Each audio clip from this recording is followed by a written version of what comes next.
Dear learner, I welcome you all.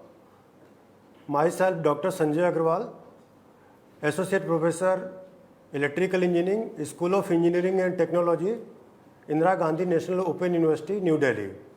Dear learner, today I am going to discuss topic construction and working principle of DC machines. So as you know, there are different type of machines. It can be broadly classified as static machine and dynamic machine. Under static machine, you have already discussed the transformer, and under dynamic machine or rotating machine, there are different machine comes which can again be classified as AC machine and DC machine. In AC machine, there are different type of machines like three-phase induction motor, single-phase induction motor, synchronous motor, and under DC machines, DC machine can again be classified as DC motor and DC generator. So today I am going to discuss the DC machines. So first of all, we have to understand what is the need of DC machine. As you know, battery is an important source of DC electric power, but it can supply a limited DC power. But there are some applications where large quantity of DC power is required. For example, electroplating, electrolysis, and at such cases DC generator are used to deliver power, because battery have some capacity which cannot generate the more DC power. So to get the more DC power, you require a DC generator. And it has been seen that AC motor are mostly applied in the industry for the conversion of electrical power into mechanical power. However, at the places where wide range of speed control and good speed regulations are required, such as an electric traction, in that case DC motor have to be applied, because what is the beauty of the DC motor? You can control the speed of the DC motor very smoothly, and you can also control the speed regulation of DC machine. In short, we can say that DC machine have their own role in the field of the engineering. So today is our main focus on the DC machine. As I already told you that DC machine can be classified as DC generator and DC motor. So as you know, all the rotating electrical machines are the electromechanical energy conversion devices. What do you mean by this mechanical energy conversion system? So here you can see that this system is, suppose I am saying this is a electromechanical energy conversion system. So you can say electrical mechanical energy conversion system is a system in which mechanical energy can be converted into electrical energy, or in reverse you can say electrical energy can be converted into mechanical energy. Then this system will be called electromechanical energy conversion system. Now under the DC machine, first of all we are going to discuss the generator, or you can say DC generator. So depending upon the conversion of energy from one form to the other, the electromechanical device can be named as generator or motor.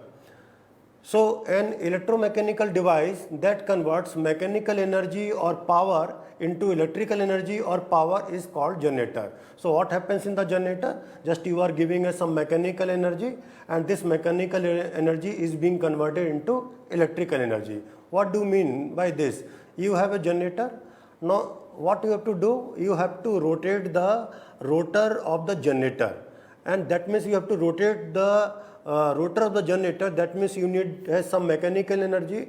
And what is that mechanical energy? Mechanical energy means movement of that shaft of the rotor. So that shaft can be rotated with help of the turbine. That turbine may be the steam turbine. So that means that mechanical power is coming from the steam. If that power, that shaft of the rotor is being rotated with the help of the mechanical energy coming from some another source. So on the basis of the different source, the different generator may be classified like thermal power plant based generator, hydropower plant generator. In hydropower plant generator, what happens? The turbine of the generator is moved with the help of the that hydropower of that water which which is responsible to rotate the move the rotate of the generator, by which you are able to convert mechanical energy into electrical energy. So as I told you that generator are used in hydro power plant, steam power plant, diesel power plant, nuclear power plant, and generator are also used in the automobiles. So in this power plant, various natural source of energy are first converted into mechanical energy, as I already told you, and then it is converted into electrical energy with help of the generator. So in the generator, what you need? You needed some motion, because as per the Faraday law, if there is rate of change of flux is there, that means it will generate some EMF. So what you have to do? Suppose there is just some magnet, right, north pole and south pole, and in that there is just some conductor. If you are able to move this conductor, that means you are able to generate the electric potential, or you can say EMF. So as per Faraday law, E is equal to what? E is nothing but it is d phi over dt. That means rate of change of flux is needed to generate the induced EMF. Now, as I already told you that generator is the system or device in which mechanical energy is being converted into electrical energy, that is called generator. Now in case of motor, what happens? Suppose this one is a motor, so just you will give as a input as a electrical energy, and this electrical energy will be converted into mechanical energy, then it will be called as a motor. So a electromechanical device or electrical machine that converts electrical energy or power into mechanical energy or power is called motor. So this is a basic difference between generator and motor. Mechanism is the same. That means both generator and motor are the electromechanical energy conversion machine. Now we have to understand where this electrical motor can be used. This electrical motor can be used in the driving industrial machines. It can also be used for the domestic appliances. So under driving industrial machines, this electric motor can be used for the hammer presses, drilling machines, lathe machine, shapers, blowers for the furnace, etc. And this electrical motor, or you can say this DC motor, can also be used in the domestic appliances, for example refrigerator, fans, water pumps, toys, mixer. So these all are the application of the electric motor. Now we are going to discuss the construction of the DC machine. So here you can see that both the DC generator and DC motor is basically called DC machine. So our DC machine basically has four important part which can be classified as field system, armature, commutator, and carbon brushes. So here you can see in this diagram, so this outer part is basically called magnetic frame or yoke. This one is called pole. So here you can see there is a 4-pole, north pole, south pole, north pole, south pole. So basically this DC machine is a 4-pole DC machine, and here this one is a pole shoe. So these poles are used to place the field winding, where you are able to generate this magnetic flux, because under the magnetic flux rotator is to move, and due to movement of that motor there will be a rate of change of flux, and if there is a rate of change of flux, then it will induce EMF. So this one is a pole, and between these two poles you can see this is called interpoles, and this one is a commutator from where you can extract the wire from where you will get the electric supply, but in case of DC motor you will give this electrical supply with help of the commutator. And this one is a armature. This circular part is basically called armature, and this will have armature commutator. This one is a shaft. on the shaft this armature conductor moves. Now one by one we will discuss the different part of the DC machine. So first one is a field system, how this magnetic flux is induced in case of DC machine. So here you can see this one is a yoke, as I already told you, and this is a pole. Over the pole there is a field winding. Here you can see this one is a field winding. This dot is showing that direction of the current which is inside, and this cross is showing that means current is coming outside. So suppose this one is a pole, just you have to place the binding in the coil form, just you make the different turns of the coil, so it will form, there is a north pole, and just opposite of the north pole, or you can say just next to north pole there is a south pole, and just next to south there is a north pole. So there is a 4 pole DC machines is here. So in DC machine the field magnet provide uniform magnetic field surrounding the armature. Generally the electromagnet are preferred in DC machines in place of permanent magnet. Why electromagnets are preferred? Because with help of the electromagnet you can produce more powerful electromagnetic field, because whatever the induced EMF induced, it is directly proportional to the flux. And what is that flux? That flux is being produced with help of the magnetic field. So if you are using the permanent magnet, so it will not be able to generate the more flux. If it is not able to generate the more flux, that means whatever the magnetic field is there, it is a weak. So if there is a weak magnetic field, so it will generate less induced EMF. That's why electromagnet are preferred in DC machine in comparison to the permanent magnet. The field magnet consists of different part. Basically first one is called yoke or frame. So outer part is called yoke, or you can say frame. Second one is pole core. So this is called pole core, and this one is a pole shoe. So this, suppose this is a pole core, this one is a pole core, and this one is a pole shoe. So here you can see this one is showing. So here just you have to place the binding, and this will support the binding which will not get down. So this is called pole core, and this one is called pole shoe. So here you can see that this is a pole and this one is a pole shoe. So field magnet consists of different part, you can say the yoke or frame, pole core and pole shoe, and magnetic coils. Now we have to understand what is a magnetic frame or yoke.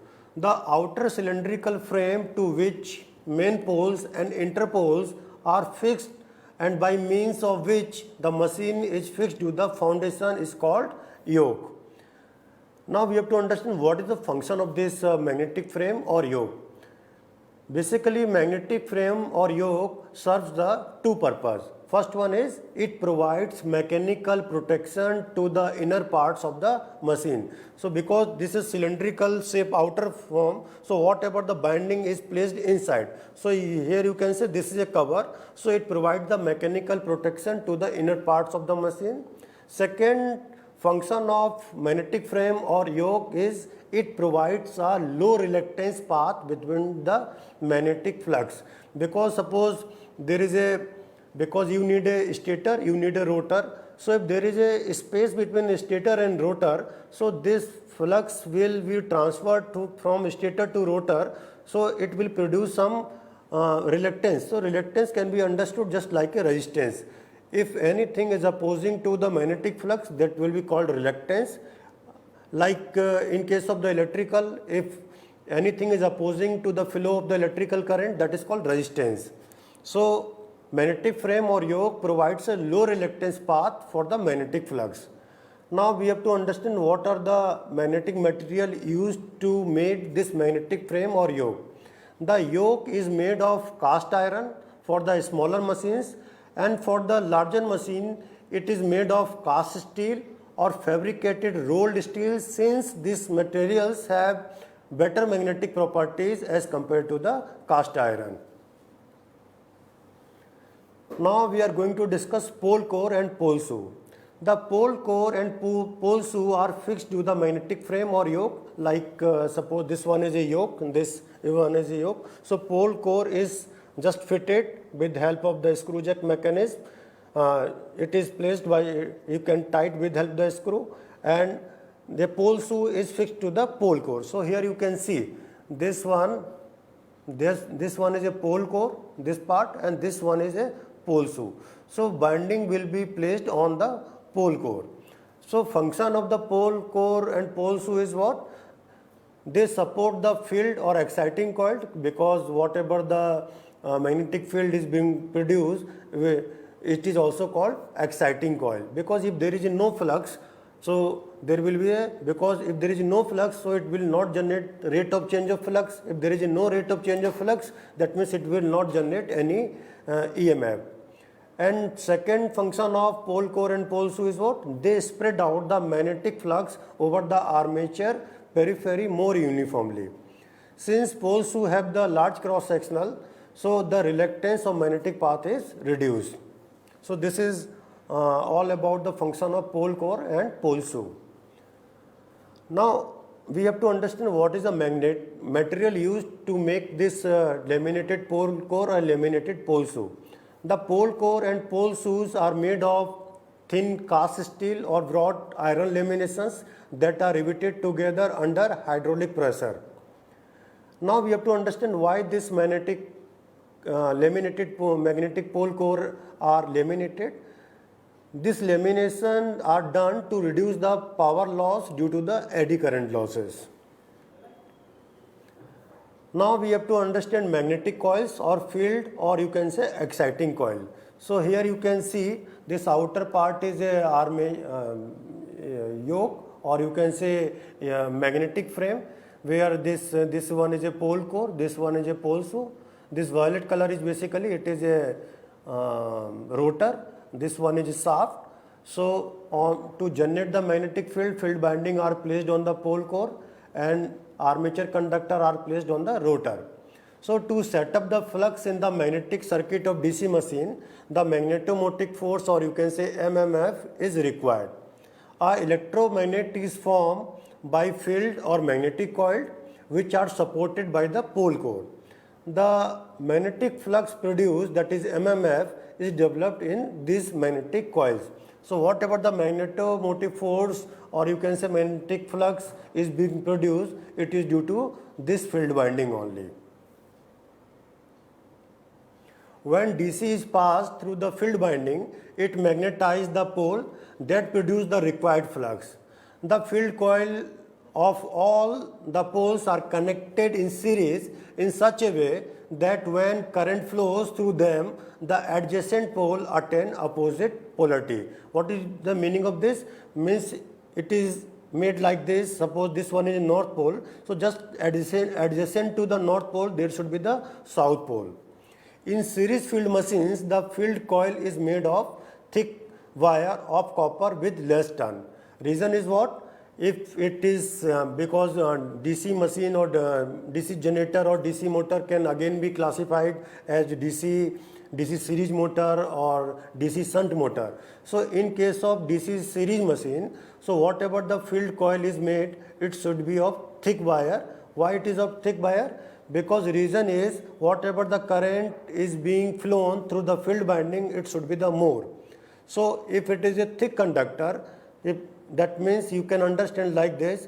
If you want to make flow more current, that means this resistance of that particular coil should be less, because I is equal to what? I is equal to voltage divided by resistance, right? And resistance is directly inversely proportional to area of that conductor. That means R is proportional to rho L upon A, right? So if this conductor is thick, that means diameter is more. If diameter is more, that means resistance is less. If resistance is less, that means current is more. So that's why in series field binding, the field coil is made of thick wire with less turns. Why less turn? Less turn means what? If number of turns are less, that means length of the conductor is less. If length of the conductor is less, that means resistance of that conductor is less, because R is directly proportional to the length of the conductor. R is equal to rho L upon A. So If n is less, length is less. If length is less, resistance is less. If resistance is less, that means current is more. For shunt field coil, many turns of the fine wire are used. It is just opposite, because in the shunt field winding, what happens? The shunt field winding is just connected across the armature. So our aim is what? Our aim is to extract the more current from the armature. So if this resistance of the field winding is more, so if this current is coming from the armature, less current should flow through the field winding. So maximum current should come to the terminal. That's why in case of shunt field winding, resistance of shunt field winding should be more. So to keep the resistance of the shunt field winding more, that means you can use the thin wire and you can use the more number of turns of that particular field winding. After proper binding of the coils, these are dipped in the insulating varnish to provide mechanical strength and better insulating properties. Now we have discussed the stator part, or you can say we have discussed this yoke and magnetic frame. Now we are going to discuss armature. Here you can see this one is a armature. So armature core is basically a cylindrical shape. Here you can see this one is a cylindrical shape. This you can see here also. And keyed to the rotating shaft. At the outer periphery, slots are cut as shown in the figure. Here you can see this one is a cut. This cut. You can see also in this orthographic view. This one cut. And in this cut, this conductor are placed. This is called armature conductor. Here you can see.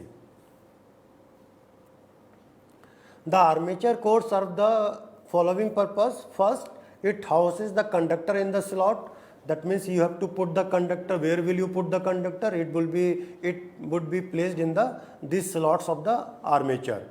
Second purpose of this armature is what? It provides an easy path for the magnetic flux. Here you can see this one is also laminated. Why it is laminated? Because in case of armature, again there is a eddy current losses. So to reduce the eddy current losses, this core is basically laminated. Since armature is a rotating part of the machine, reversal of the flux takes place in the core.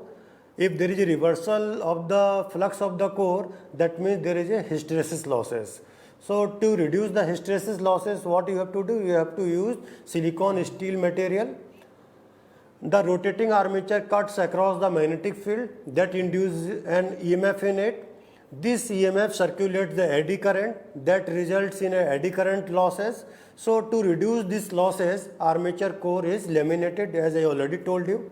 In other words, we can say that about 0.3 to 0.5 mm thick stamping are used for its construction. Each laminations or stamping is insulated from each other by the varnish layer. Now we have to understand armature binding. So this armature binding are placed in the slots of the armature. The insulated conductor housed in the armature slots are suitably connected. This is known as armature binding. The armature binding is the heart of DC machines, right? Because this is the main part of the DC machine where it will be responsible to generate the EMF, or it will be responsible to produce the torque. It is a place where conversion of the power takes place. That is, in case of the generator, mechanical power is converted into electrical power, while in case of the motor, the electrical power is converted into mechanical power. So this armature binding can again be classified as lap binding and wave binding. In case of lap binding, the conductor are connected in such a way that number of parallel paths are equal to the number of poles. Like suppose we are discussing about this 4-pole DC machine. So in case of 4-pole DC machine, the number of parallel path will be the 4.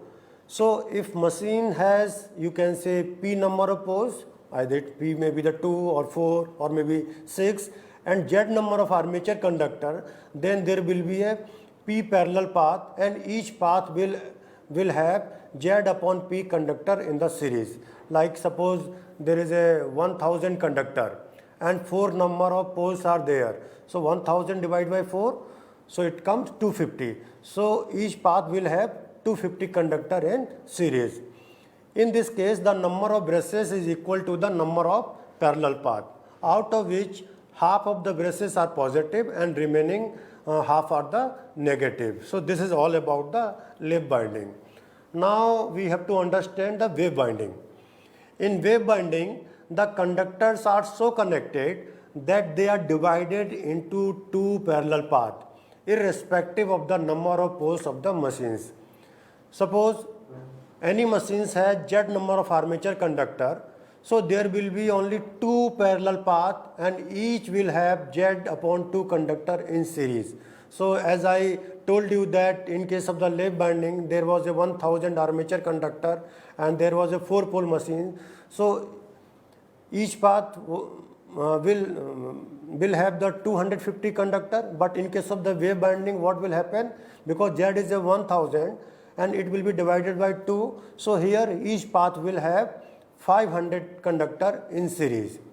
So in this case, number of brushes is equal to 2, that is number of the parallel path. Now we have to understand what is the function of the commutator, right? So here you can see this one is basically called commutator.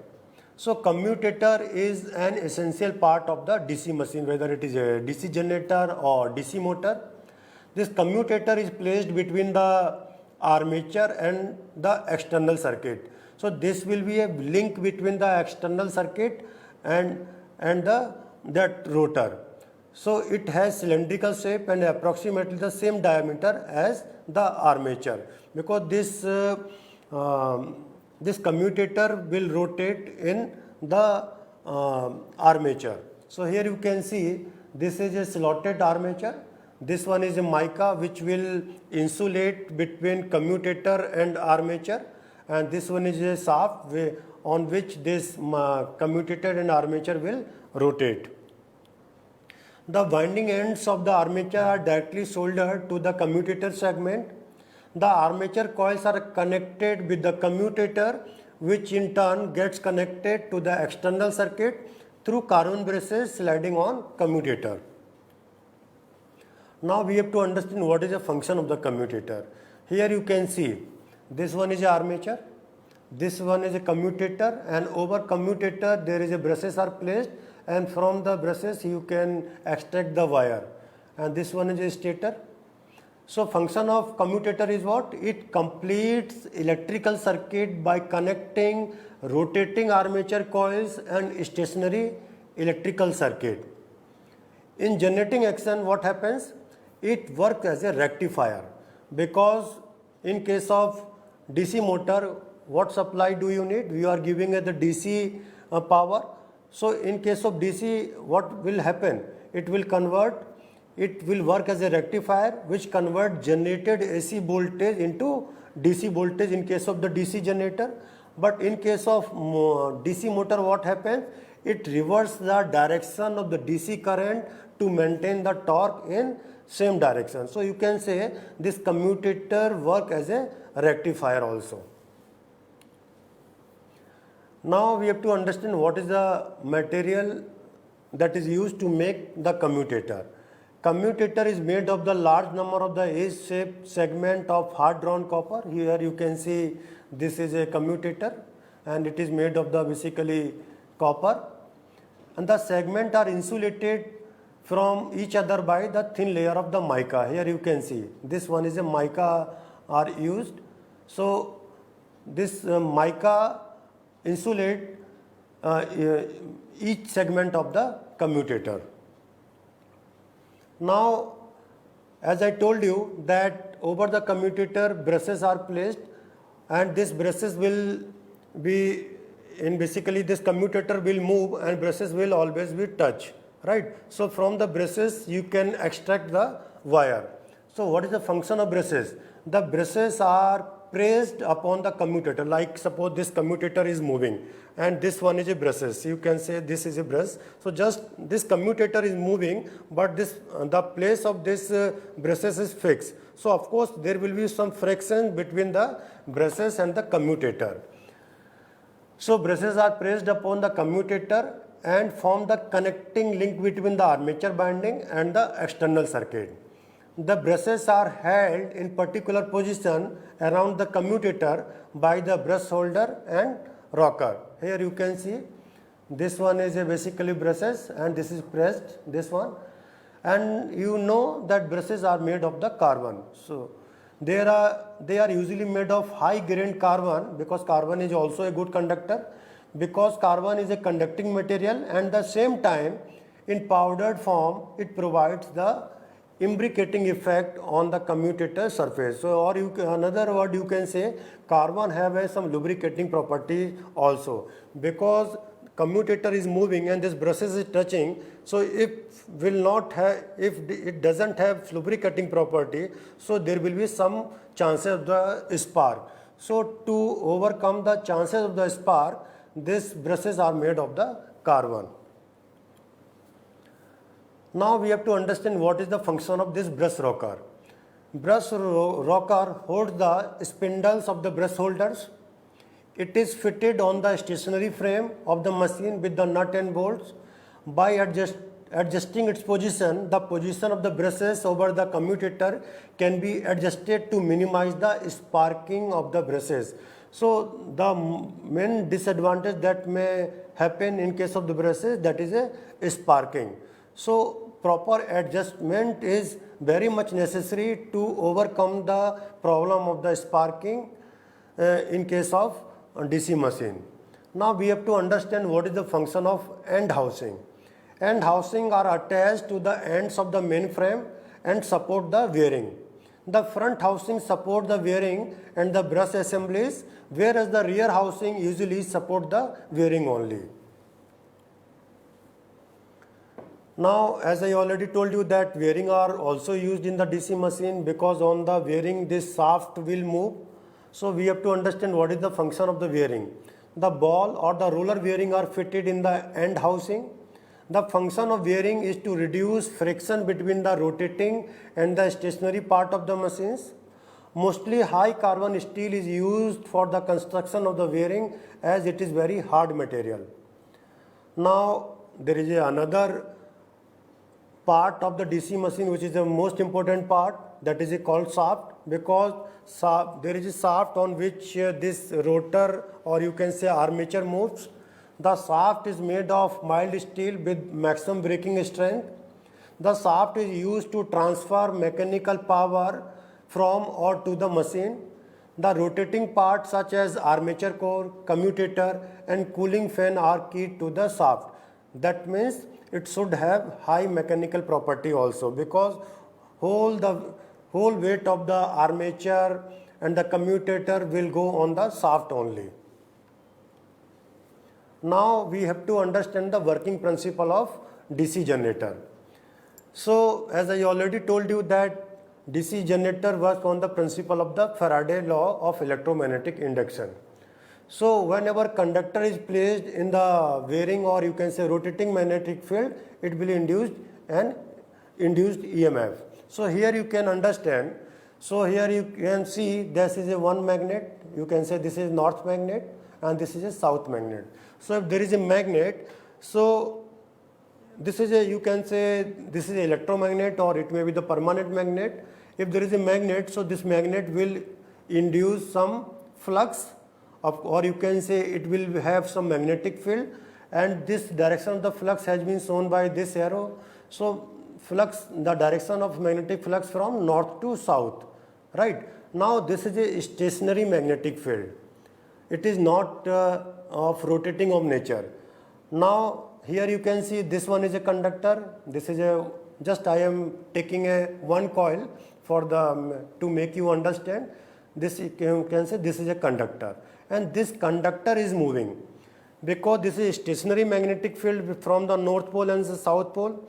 If like you can understand, like this one is a coil and this one is a north pole, this one is a south pole. So between this north pole and south pole, this conductor will move. As this conductor will move, so you can say there will be some relative motion between the magnetic flux and between the motion of the rotor.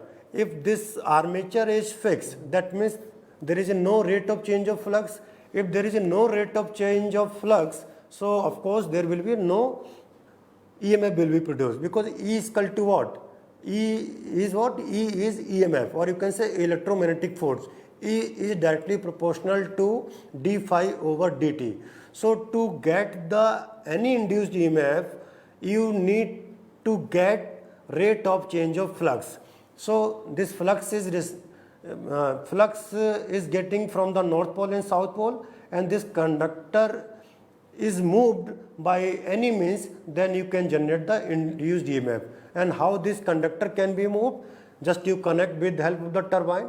In case of the thermal power plant or in any hydropower plant, this armature is being rotated with help of the turbine, right? So if you are able to move the armature in the magnetic field, it will induce EMF.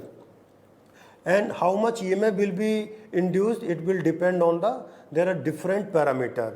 It depends on the number of poles, it depends on the strength of the flux, it will depend on the numbers of the coil. So E is equal to what? E is equal to P phi N. P is what? P is the number of the pole. And phi is what? Phi is the flux per pole. And N is the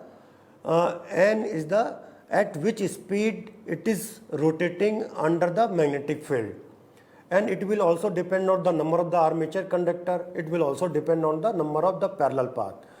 So now you want to see what is the direction of this induced EMF. So this direction of the induced EMF can be checked with help of the Fleming right hand rule. So here you can see this is a right hand rule. We can understand like just you take like this. This thumb will show the motion of the conductor. This first finger will show the magnetic field, and this finger will show the direction of the current, right? So just you have to apply the right hand rule in this particular circuit. So here you can see this direction of the magnetic field from north pole to south pole like this. So this finger is showing basically direction of the magnetic field, and here you can see this conductor is moving like this. That means suppose this conductor is this one and this conductor is moving this one. That means force is coming from down to upward. So this conductor is moving like this. So here you can just apply the Fleming right hand rule. Here you can see this is a magnetic field, right? Now conductor is moving this one upside. So you can put this way. So this finger is a magnetic field. This thumb is showing the conductor, means conductor is going upward. So this thumb is showing the direction of the conductor. So this middle finger will show the direction of the current. So here you can see that this force is from down to upward, a magnetic field from this to this direction. So direction of the current is from C to D in this side.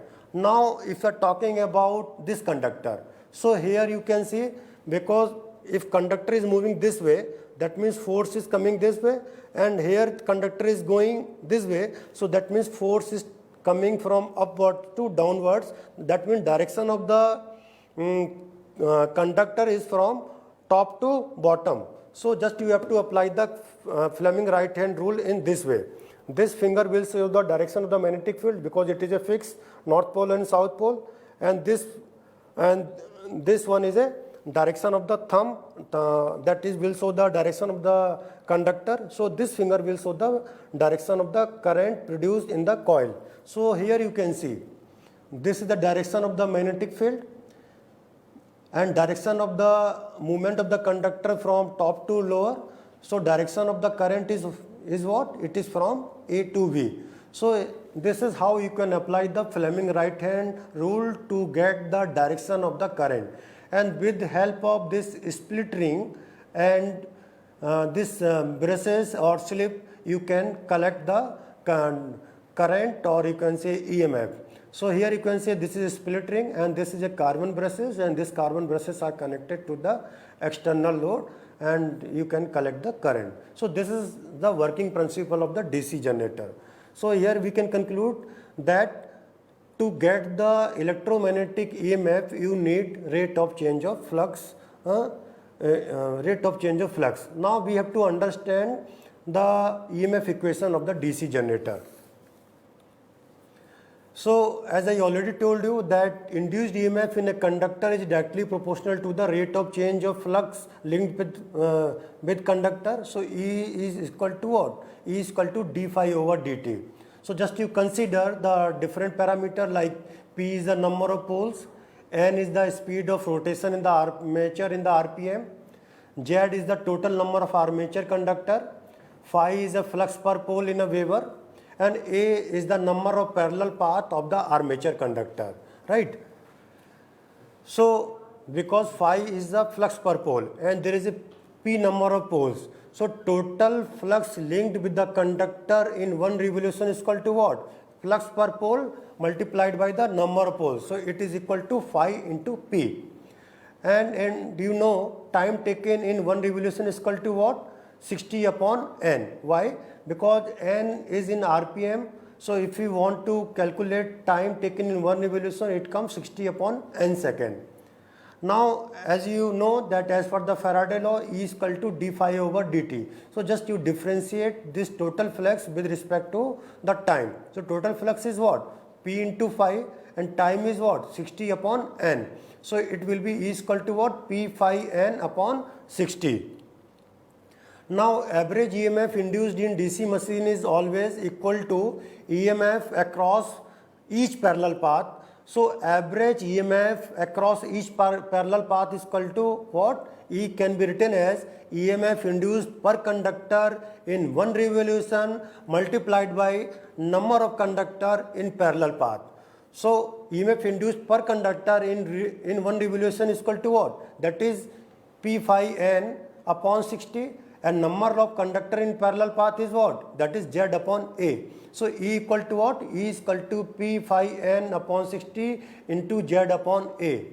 So here total number of parallel path depends on the type of the armature binding. As I already told you that armature binding is of two types, lap binding and wave binding. So in case of wave binding, the number of parallel path is equal to what? That is 2, and in case of the lap binding, A equal to P. So if you are interested to calculate the induced EMF, so you must know what type of binding is being used in any particular DC machine, whether you are using the lap binding or you are using the wave binding. So in case of generated EMF, this, because if you are talking about the equation for the DC generator, so there you can write that is E is equal to this one. If you are talking about the motor, because in case of the motor some EMF will be induced, that will be called the back EMF. So it can be denoted as E suffix B. So this is a general formula, E is equal to P phi N upon 60 into Z upon A. Here you can see that once the motor is designed, that means number of pole is fixed.